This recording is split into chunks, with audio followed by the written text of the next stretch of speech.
Hi നമസ്കാരം.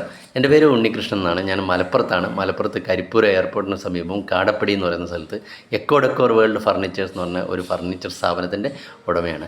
ഇന്ന് നമ്മൾ സംസാരിക്കുന്നത് നമുക്ക് ഈ റിവോൾവിംഗ് ഓഫീസ് ചെയറുകൾ, നമ്മുടെ ഓഫീസുകളിലേക്ക് ഉപയോഗിക്കുന്ന പുഷ് ബാക്ക് റിവോൾവിംഗ് ഓഫീസ് ചെയറുകളുണ്ടല്ലോ, ഇത് വാങ്ങിക്കാൻ വരുന്ന ചില കസ്റ്റമേഴ്സ് നമ്മളെ അടുത്ത് ഒരുപാട് കംപ്ലൈൻറ്റുകൾ, അവർ നിലവിൽ ഉപയോഗിച്ചുകൊണ്ടിരിക്കുന്ന ചെയറുകളെക്കുറിച്ച് ഒരുപാട് കംപ്ലൈൻറ്റുകൾ പറയാറുണ്ട്. എന്തൊക്കെയാണ് അപ്പോൾ അതെന്തൊക്കെയാണ് അവർ പറയുന്നതെന്നുള്ള കാര്യങ്ങൾ പറഞ്ഞത് എന്നുള്ള കാര്യങ്ങൾ നമുക്കൊന്ന് ഡിസ്കസ് ചെയ്യാം.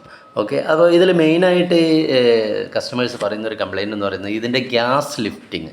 അതായത് നമ്മൾ ഈ സീറ്റിൻ്റെ ഹൈറ്റ് കൂട്ടാനും അതുപോലെ താഴ്ത്താനൊക്കെ ഉപയോഗിക്കുന്ന ഒരു മെക്കാനിസമാണ് ഗ്യാസ് ലിഫ്റ്റിംഗ് മെക്കാനിസം എന്ന് പറയുന്നത്. അതിൽ ഒരു സിലിണ്ടറാണ്, ഒരു സിലിണ്ടർ പിസ്റ്റൺ, അതിൻ്റെ ഉള്ളിൽ നോർമലി നൈട്രജൻ ഗ്യാസ് ആയിരിക്കും.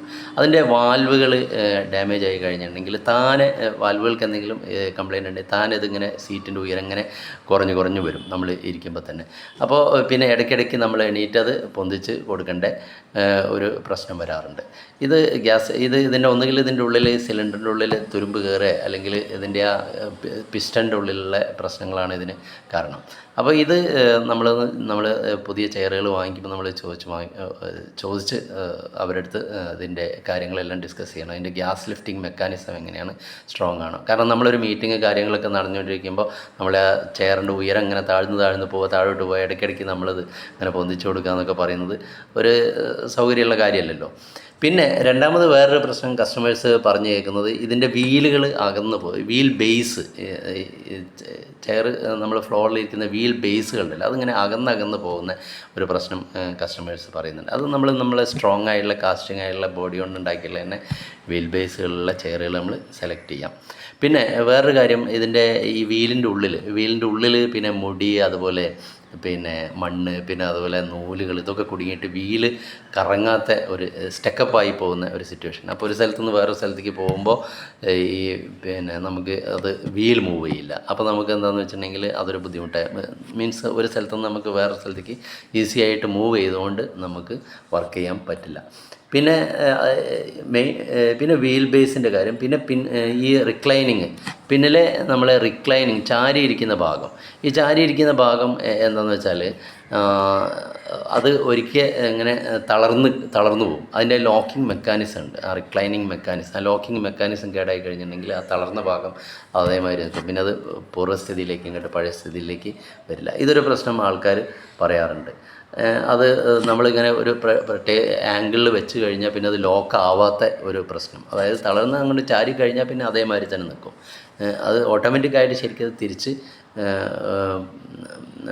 നോർമൽ പൊസിഷനിലേക്ക് വരേണ്ടതാണ്. അത് വരാത്ത ഒരു ഇഷ്യൂ കസ്റ്റമേഴ്സ് പറഞ്ഞു കേൾക്കാറുണ്ട്. പിന്നെ കുഷ്യൻ്റെ തകരാറുകളാണ്. അതിൻ്റെ മേലിരിക്കുന്ന കുഷ്യൻ അത് പിഞ്ഞി പോവുക, പിന്നെ പൊട്ടിപ്പോവുക, കുഷ്യൻ്റെ കവറുകൾ, ഫാബ്രിക്കുകൾ ഡാമേജ് ആവുക, അങ്ങനെയുള്ള പരാതികളും കസ്റ്റമേഴ്സ് പറഞ്ഞു കേൾക്കാറുണ്ട്. പിന്നെ അതിൻ്റെ സീറ്റ് കവറിന്ന് കേടുവന്ന് പോകുന്ന ഇഷ്യൂസ് എല്ലാം. പിന്നെ നമ്മളെ ഹാൻഡിൽ ഇങ്ങനെ റൊട്ടേറ്റ് ചെയ്യുന്നതാണ്, അതിൻ്റെ റൊട്ടേറ്റിംഗ് മെക്കാനിസം കംപ്ലൈൻ്റ് ആവുന്ന ഇഷ്യൂസും ചില കസ്റ്റമേഴ്സ് പറയാറുണ്ട്. പിന്നെ അതിൻ്റെ കൈ വയ്ക്കുന്ന ആ ഭാഗം ഉണ്ടല്ലോ, കൈ വയ്ക്കുന്ന ഭാഗം പിന്നെ ഇങ്ങനെ വീക്കായി പോകും. അത് സ്ട്രോങ് ആയിട്ട് നിൽക്കാതെ ഇങ്ങനെ താഴ്ന്ന് ഒടിഞ്ഞ് തൂങ്ങി കിടക്കുന്ന ഇഷ്യൂവും ചില കസ്റ്റമേഴ്സ് നമ്മുടെ അടുത്ത് പറഞ്ഞു. പിന്നെ ഈ അതിൻ്റെ മെറ്റൽ ഫ്രെയിമിലുള്ള കോട്ടിങ് കാര്യങ്ങളൊക്കെ ചിലപ്പോൾ ഈ ക്രോമിൻ്റെ കോട്ടിങ്ങൊക്കെ ആണെങ്കിൽ ഈ കോട്ടിങ്ങൊക്കെ പോയി പിന്നെ പൊളിഞ്ഞു പോകുന്ന ഒരു ഇഷ്യൂസും ചില കസ്റ്റമേഴ്സ് നമ്മുടെ അടുത്ത് പറഞ്ഞിട്ടുണ്ട്. പിന്നെ നട്ട് ബോൾട്ട്, അതിൻ്റെ ഫ്രെയിമിൻ്റെയൊക്കെ നട്ട് ബോൾട്ട് ലൂസാവുക, അങ്ങനെയുള്ള ഇഷ്യൂസ്. അപ്പോൾ ഈ കാര്യങ്ങളൊക്കെ നമ്മൾ മനസ്സിലാക്കിയിട്ട് വേണം നമ്മൾ പുതിയൊരു ചെയർ സെലക്ട് ചെയ്യാൻ. അപ്പോൾ അത് നമ്മൾ വാങ്ങിക്കുമ്പോൾ ഇതൊക്കെ ചോദിച്ചിട്ട് ഇങ്ങനെയുള്ള ഇഷ്യൂസൊന്നും ഇതിന് വരില്ലല്ലോ എന്നുള്ളത് ചോദിച്ചിട്ട്, ഇതിൽ മിക്കവാറും പ്രശ്നങ്ങളൊക്കെ ചെറിയ മെയിൻ്റനൻസ് വർക്ക് കൊണ്ട് നമുക്ക് സോൾവ് ചെയ്യാൻ പറ്റിയുള്ള പ്രശ്നങ്ങളാണ്.